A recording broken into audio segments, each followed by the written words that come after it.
Major funding for KPBS Evening Edition has been made possible in part by Bill Howe Family of Companies, providing San Diego with plumbing, heating, air, restoration, and flood services for over 45 years. Call 1-800-BILL-HOWE or visit billhowe.com.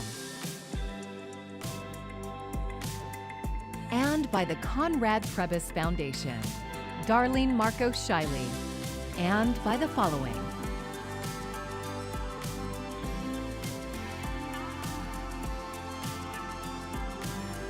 And by viewers like you. Thank you.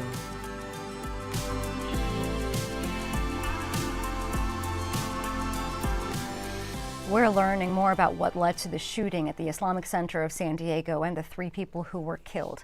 Thank you for joining us. I'm Maya Trabulsi. Today, the FBI said the 2 teenage gunmen met online and were radicalized by hate ideology. Police also confirmed the identities of those killed and said their actions saved lives. KPBS reporter Alexander Nguyen is live in the newsroom with the latest. Alex, what can you tell us? Maya, officials say it's too early to determine the motive of the shooting, but it doesn't seem like the Islamic Center was specifically targeted. Late last night, authorities conducted a search of the gunmen's homes and are still continuing to search their computers for any clue as to why this happened. Numerous pistols, rifles, shotguns, ammunition, tactical gear. Last night, authorities conducted a search of the suspect's home and seized over 30 guns and a crossbow. They also found what they say is a manifesto outlining various ideologies and racial beliefs. These subjects did not discriminate on who they hated.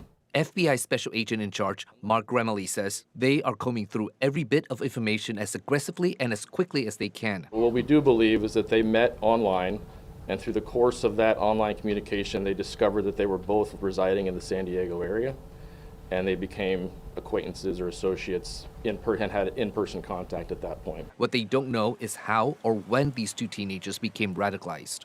Research has shown that social media plays a factor in young men becoming radicalized, but Remley stressed that it's too early in the investigation to form any conclusions. Not a lot I can share at this point because we're actively going through those electronics. We just recently got search warrants in place. Authorities today also detailed what happened in the moments before shots rang out. San Diego Police Chief Scott Wall says the gunman ran past the security booth and into the lobby of the center. He immediately observed the threat to everybody at the mosque. He began to engage them with gunfire. Chief Wall says that slowed the suspects down and likely saved the lives of those inside the center. Where as many as 140 kids were within 15 feet of these suspects. Now that's the security office, and this is the entrance to the center. And it was normally closed like this, but about 5 minutes before the shooting, the imam had just hosted a group of students, and that's why it was open. And I want to show you how close the shooter got to the school, which is right there. 2 other men also distracted the gunmen and lured them outside to the parking lot. Without delaying the actions of these 2 individuals, without question, there would have been many more fatalities yesterday. Maya, I asked the FBI why it took such a long time to obtain their search warrant in this case, and they tell me that it's because the threat had been neutralized. They wanted to be thorough in what they put in the search warrant. In the newsroom, Alexander Nguyen, KPBS News. Thank you so much for that report, Alex. And tonight, community members are coming together to mourn the 3 people killed at the Islamic Center of San Diego. KPBS reporter Katie Anastas is live in Claremont, where there is a growing memorial. Katie? Maya, I'm here at Lindbergh Park. We're just down the street from the Islamic Center. People have been stopping by throughout the day to leave flowers after yesterday's attack.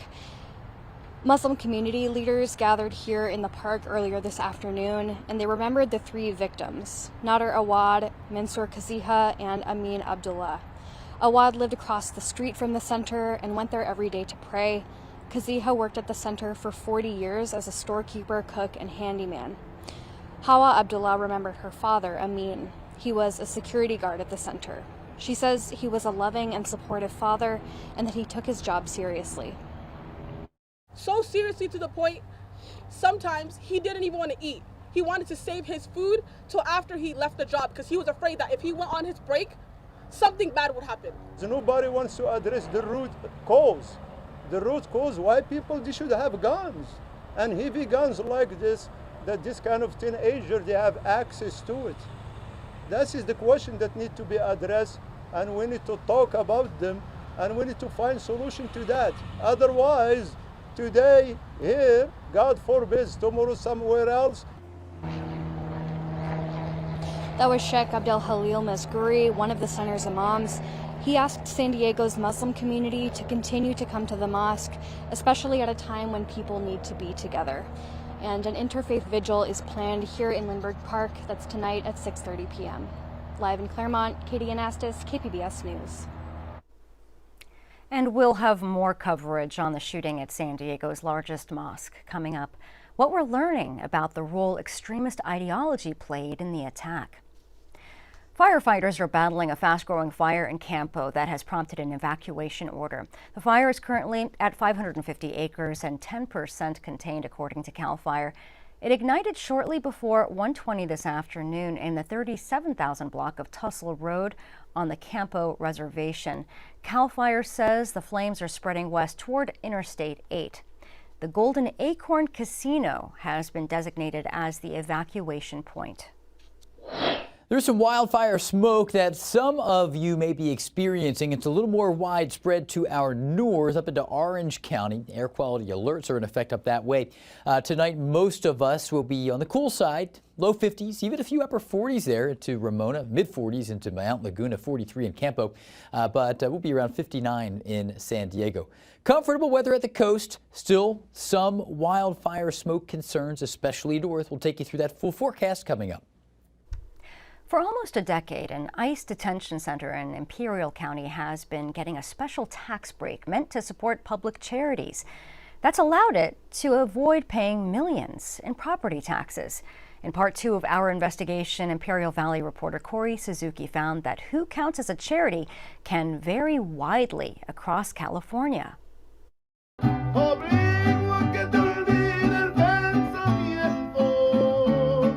It's a warm, breezy morning in Imperial County, a couple months back. We're just to the east of Calexico, a few miles from the U.S.-Mexico border. A small group of activists have gathered along a quiet road. Across the street is a dusty yellow building, wide and flat, surrounded by barbed wire. The building is called the Imperial Regional Detention Facility. It's one of 8 ICE detention centers in California.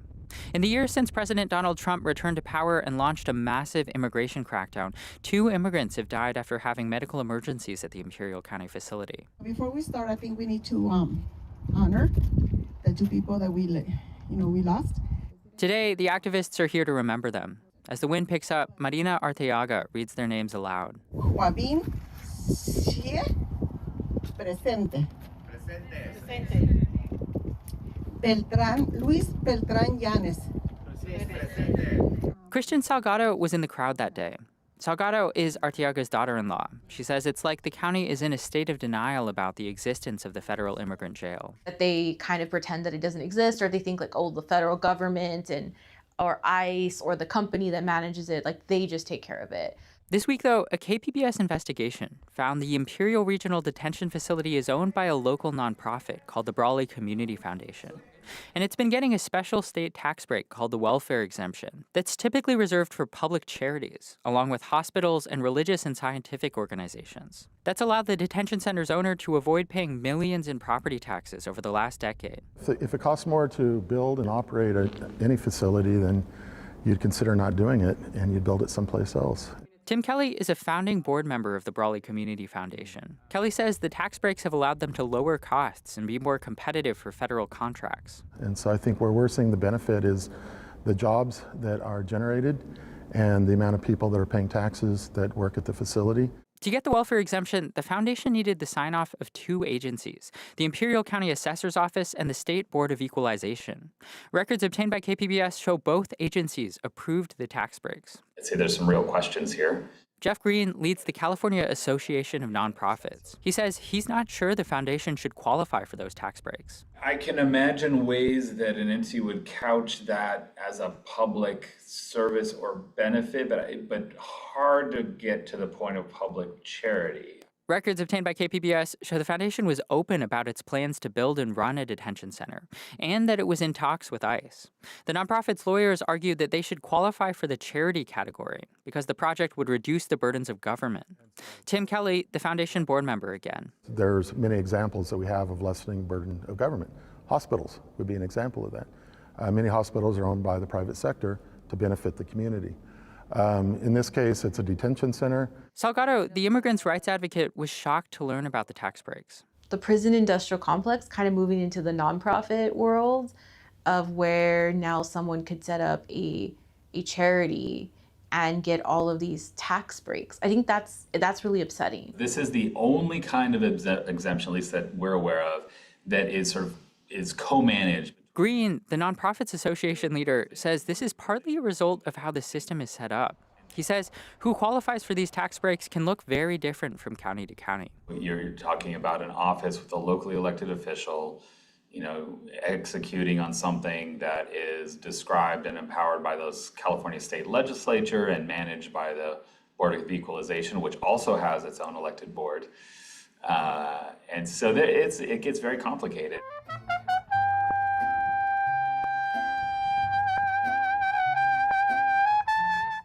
Back on that quiet road in Calexico, Marina Arteaga says she feels many people still don't know the detention center exists. It has been an invisible facility for many, many years.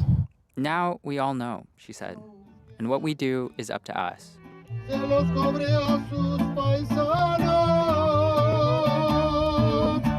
In Calexico, Corey Suzuki, KPBS News.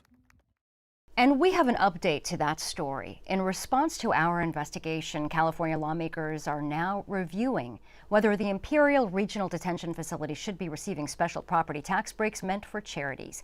KPBS reporter Corey Suzuki joins me now to talk more about this. Corey, thank you for being here. Thanks for having me, Maya. So what do we know about what's happening now? Well, as we heard, the Imperial Regional Detention Facility is one of 8 ICE detention centers in California. It's owned by a local nonprofit called the Brawley Community Foundation. And this week, we reported that the foundation has used its nonprofit status to secure millions in tax breaks on the detention center since 2016 through a special exemption for charities. In response, 2 state lawmakers told KPBS that they're planning to take action.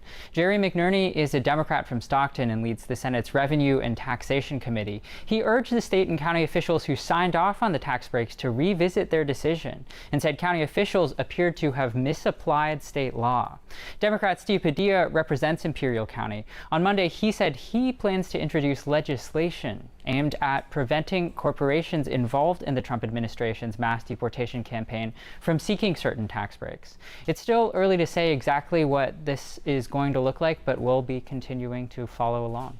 And we really appreciate you doing so. Thank you so much, Corey. Thank you, Maya. If you have a tip for KPBS's investigations team, you can send an email to investigations@kpbs.org or message them on our secure signal line at the number on your screen, 619-594-8177. I'm Jeff Bennett. Tonight on the NewsHour, what we know about the motive behind the fatal shooting at an Islamic Center in San Diego. That's at 7 after Evening Edition on KPBS.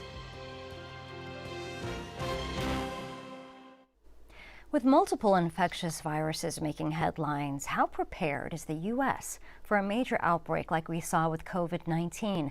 Brian Abel is talking with experts to get a sense of America's readiness today. Ebola, hantavirus, the measles, all infectious diseases that the CDC is actively responding to. And after learning so much from the COVID-19 pandemic, is the U.S. in a better or worse place to handle the next one? Experts weigh in. An alarming confluence of outbreaks across the globe is raising fears of a future pandemic like COVID-19.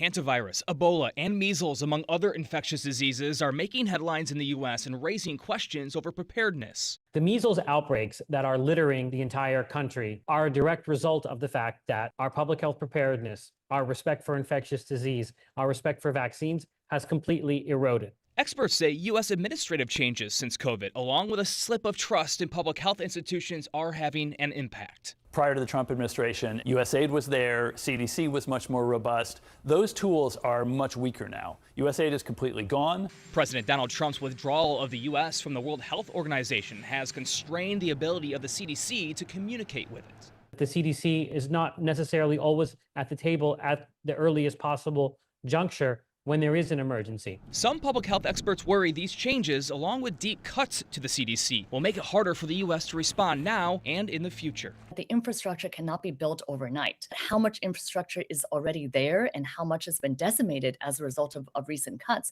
I think we'll only find out if we have trouble containing this outbreak, which of course is too late. But there is some good news. Dr. Imish Adalja says there have been some key improvements in recent years. When it comes to technology, innovation in science and medicine and tools, we are much more advanced now in 2026 than we were in 2020.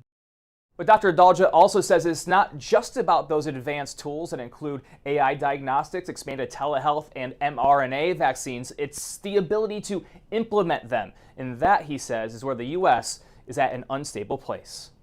In Washington, Brian Abel reporting. The San Diego mosque attack is the latest in what's become a familiar pattern of violent right-wing extremism. KPBS reporter Andrew Dyer says the alleged shooters were immersed in far-right conspiracies and online white supremacist networks. Extremism researchers say that videos and a manifesto shared online are authentic. The two teen suspects wore patches associated with white supremacy and a neo-Nazi group. They also wrote messages on their firearms. Jared Holt is a senior researcher at Open Measures, where he monitors the spread of extremism and other harmful content online. He says the suspects shared their videos and writings on Discord. According to a 75-page manifesto, the pair were paying homage to the 2019 mosque shooting in Christchurch, New Zealand that killed 51 people. From the way that these perpetrators decorated their guns, to the way that they dressed, to the title of this document and the way that they talk about quite explicitly their admiration for the perpetrator of that attack. Heidi Byrick is the co-founder of the Global Project Against Hate and Extremism, where she tracks far-right extremist movements. She says the suspects were well-versed in white supremacist ideology. It does appear as though this was more than just some online role-playing, because the manifesto dives very deep into white supremacist killers, white supremacist, books. I mean, it's actually pretty sophisticated in terms of the knowledge of white supremacy. Both suspects contributed to the manifesto. In it, they blame Muslims, Jews, immigrants, women, the LGBTQ+ community, and the left for seeking to destroy white culture. They also repeat the white supremacist Great Replacement theory, which says there's a conspiracy to bring in non-white immigrants to end the country's white demographic majority. Holt says anti-immigrant and anti-Muslim rhetoric from conservative politicians and media figures plays a role in fostering these ideologies. Some of the rhetoric they engage in, the dehumanizing language they engage in. Hate is a very animating emotion in a lot of people, and I think today's conservative movement has really tried to exploit that for their own political gains. The Trump administration has justified its immigrant crackdowns and its travel ban for majority Muslim countries as needed for national security.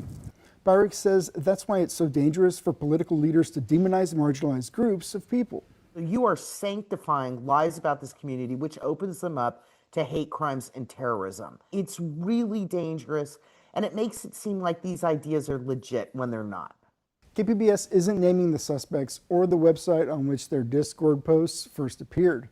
But Holt says that these extremist ideologies can be found on mainstream networks like TikTok and Instagram. He also says that kids aren't just falling into these extremist communities on accident. They're actively seeking them out. Andrew Dyer, KPBS News. As the community mourns the tragedy at the Islamic Center of San Diego, many are asking how they can help. We have compiled a list of ways to support the impacted families, including donation funds organized by the center. We have also gathered mental health, legal, and crisis resources for anyone who needs support right now. You can find the full list of resources and the latest updates at kpbs.org. This Thursday is the San Diego Association of Governments Bike Anywhere Day. It's one of the biggest days for bicycle enthusiasts in San Diego. But a City Heights bike co-op tells KPBS reporter Gustavo Solis they are boycotting because of a controversial contract between the transportation agency and the Border Patrol. For people who ride bicycles in San Diego County, Bike Anywhere Day is kind of a big deal. It's a massive event put on by the San Diego Association of Governments to celebrate cycling as a sustainable alternative to car culture. Thursday, we'll have over 100 designated pit stops from Oceanside down to Tijuana. So Bike Anywhere Day is like, I would say like Christmas Day for a lot of San Diegans who cycle around town. Cynthia Texan is a volunteer with Bikes del Pueblo, a bicycle co-op in City Heights. Even though they love Bike Anywhere Day, the organization is boycotting it this year. That's because of Sandag's controversial contract with federal immigration agencies. For roughly $200,000 a year, Sandag gives Customs and Border Protection and Homeland Security investigations access to a regional crime database known as ARGIS. But there is no local oversight to ensure that those federal agencies are not using the data for immigration enforcement. We appreciate Sandag's advocacy on bicycle infrastructure, and we need them, but we need them to also stop selling data to the feds. As part of their boycott, Bikes del Pueblo is hosting an unofficial pit stop. Kirsten Markley is another volunteer. So people can roll in if they need help with their bike or if they just want to swing by. We've got some Abolish ICE stamps and Abolish ICE patches. So you can come stamp your own shirt or your own clothes, your backpack, whatever. But we want to just be out here with the community. They plan to spread awareness about Sandag's contract and encourage others to speak out. Our call to action is for community members to contact their Sandag representative and the Sandag board members to urge them to vote against renewing the CBP contract this June. Some county leaders are listening. County Supervisor Paloma Aguirre serves on the Sandag board and has been an outspoken critic. The group has decided to take a stand. I think takes a lot of courage, but I think it sends an important message to those who may not, think that this is important or consequential enough. She is asking Sandag to kill the contracts, saying the fees paid by immigration agencies account for less than 0.001% of the budget. Gustavo Solis, KPBS News.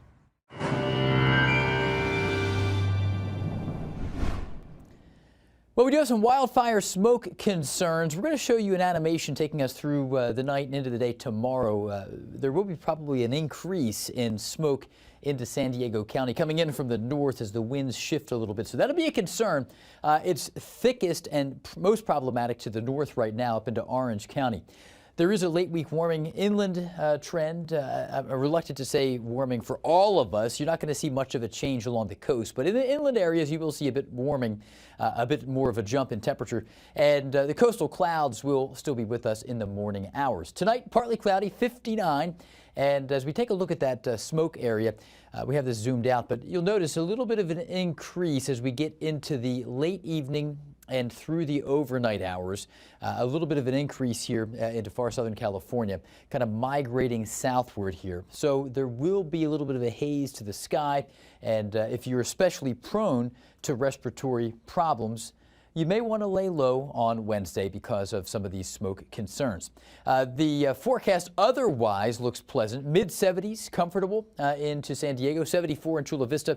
About 10 degrees warmer in El Cajon, Ramona 87, and we'll be up around 95 into Borrego Springs. It will get a little hotter though. A warming trend begins to take over with the most significant rise in inland areas, and that continues into the day Friday with much of the interior west warming as we step into the weekend. By the way, this is the place to be this weekend. A lot of people in the eastern U.S., the south central U.S., often on showers and thunderstorms for Memorial Day weekend.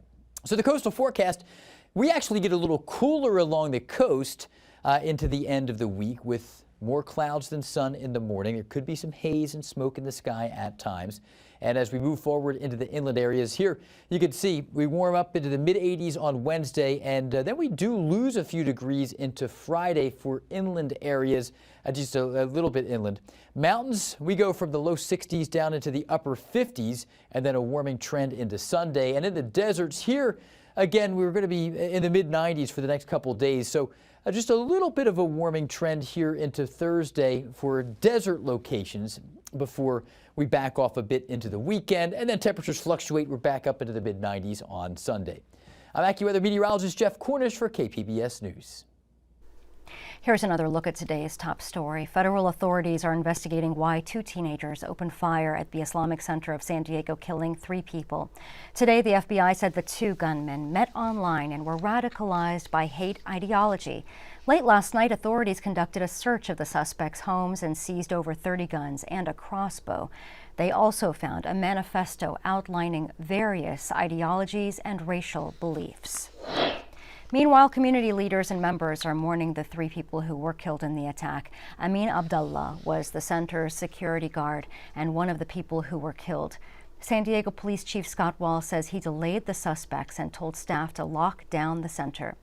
The other victims were Mansour Kaziha, who had worked at the center for 40 years, and Nader Awad, who lived across the street from the center.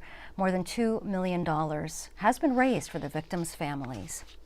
And KPBS Midday Edition will have more on the shooting at the Islamic Center of San Diego. Tune in tomorrow at noon on KPBS FM. You can find tonight's stories on our website, kpbs.org. From all of us here at KPBS, thanks for joining us.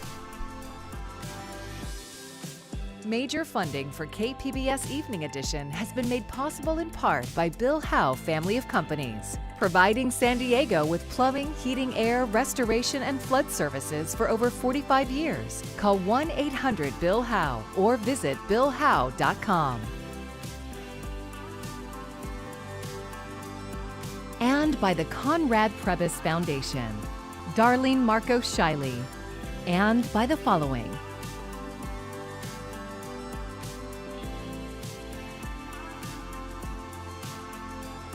and by viewers like you. Thank you.